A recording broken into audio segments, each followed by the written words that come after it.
ಮಾಧ್ಯಮ ಪತ್ರಿಕಾಗೋಷ್ಠಿಗೆ ಆಗಮಿಸಿರುವಂಥ ಎಲ್ಲ ಮಾಧ್ಯಮದ ಮಿತ್ರರಿಗೆ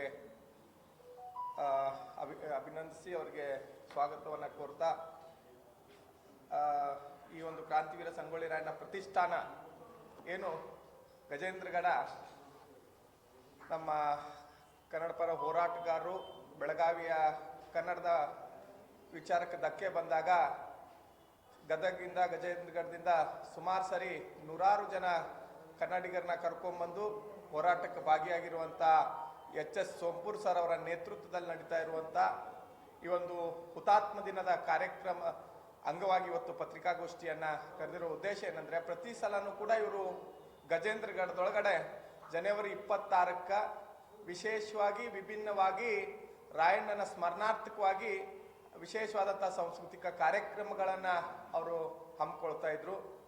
ನಾವು ಅವ್ರಿಗೆ ಒಂದು ವಿನಂತಿಯನ್ನು ಮಾಡ್ಕೊಂಡ್ವಿ, ಇದು ಪ್ರತಿ ಸಲ ನೀವು ಗಜೇಂದ್ರಗಢದೊಳಗೆ ಮಾಡ್ತೀರಿ, ಈ ಸರಿ ಬೆಳಗಾವಿಯ ತಾಯಿ ಚೆನ್ನಮ್ಮ, ರಾಯಣ್ಣ, ಬೆಳವಡಿ ಮಲ್ಲಮ್ಮ, ಹಮಟೂರು ಬಾಳಪ್ಪ ಇಂಥ ಒಂದು ಕ್ರಾಂತಿನೆಲ್ಲ ಬೆಳಗಾವಿಯ ಅದರಲ್ಲಿ ವಿಶೇಷವಾಗಿ ನಂದಗಢದೊಳಗೆ ಈ ಸರಿ ನೀವು ಕಾರ್ಯಕ್ರಮ ಮಾಡಬೇಕು ಅಂಥೇಳಿ ಅವ್ರನ್ನ ನಾವು ವಿನಂತಿ ಮಾಡಿಕೊಂಡಾಗ ಅವರು ಆಯ್ತಲ್ಲ ಅವಶ್ಯವಾಗಿ ನೀವೆಲ್ಲ ಜೊತೆಗಿರ್ತೀರಂತಂದ್ರೆ ನಾವು ಮಾಡ್ತೀವಂತ ಹೇಳಿ ಈ ಸರಿ ಕಾರ್ಯಕ್ರಮವನ್ನು ವಿಶೇಷವಾಗಿ ಮಾಡ್ತಾ ಇದ್ದಾರೆ. ಅದರೊಳಗೆ ನಂದಗಢದೊಳಗೆ ಮಾಡೋದ್ರಿಂದ ಸಾಕಷ್ಟು ಜನ ಅಲ್ಲಿ ರಾಯಣ್ಣನ ಅಭಿಮಾನಿಗಳು, ಚೆನ್ನಮ್ಮನ ಅಭಿಮಾನಿಗಳು, ಕನ್ನಡದ ಅಭಿಮಾನಿಗಳು ಸೇರಿ ಈ ಕಾರ್ಯಕ್ರಮವನ್ನು ನಾವೆಲ್ಲರೂ ಕೂಡ ಯಶಸ್ವಿಗೊಳಿಸಬೇಕಾಗಿದೆ. ಹಾಗಾಗಿ ಒಂದು ಇಂಥ ವಿಶೇಷವಾದಂಥ ಅರ್ಥಪೂರ್ಣ ಕಾರ್ಯಕ್ರಮಕ್ಕೆ ಸಾಕಷ್ಟು ಒಂದು ವಿವಿಧ ಕ್ಷೇತ್ರಗಳಲ್ಲಿ ಸಾಧಕರಿಗೆ ಸನ್ಮಾನ ಮಾಡುವಂಥ ದೃಷ್ಟಿಕೋನವನ್ನು ಇಟ್ಕೊಂಡು ಈ ಒಂದು ಕೆಲಸ ಮಾಡ್ತಾ ಇರುವಂಥ ಸೋಂಪೂರ್ ಅವ್ರಿಗೆ ಕರ್ನಾಟಕ ರಕ್ಷಣಾ ವೇದಿಕೆ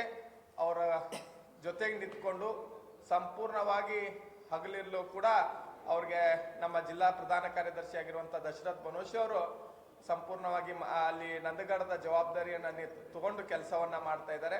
ನಾವು ಕೂಡ ಅವ್ರ ಜೊತೆ ಇರ್ತೀವಿ. ಹಾಗಾಗಿ ತಮ್ಮ ಮಾಧ್ಯಮದ ಸ್ನೇಹಿತರ ಮುಖಾಂತರ ನಾನು ನನ್ನ ಕನ್ನಡ ಅಭಿಮಾನಿಗಳಿಗೆ ಒಂದು ಆಹ್ವಾನವನ್ನು ಕೊಡ್ತಾ ಇದ್ದೀನಿ.